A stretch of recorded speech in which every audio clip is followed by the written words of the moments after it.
ఆ ఉపాయాన్ని గురించి బాగా చర్చించుకున్న తరువాత మగ మొసలి కోతి దగ్గరికి వెళ్లి, ఏమండోయ్ కోతిగారు, నాక్కూడా 4 మంచి రుచికరమైన పళ్లను పడేస్తారా?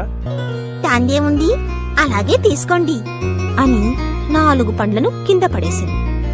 ఇవి ఈ నదికి అవతల ఒడ్డునున్న చెట్టులోని పండ్లంత తీగా లేవు.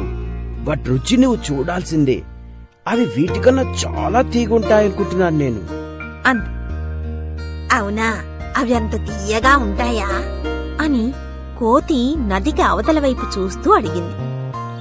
అప్పుడా కోతి, నాకు అటువైపు వెళ్లాలని ఉంది, కాని నేను అవతల ఒడ్డుకు దూకలేను, ఈదలేను.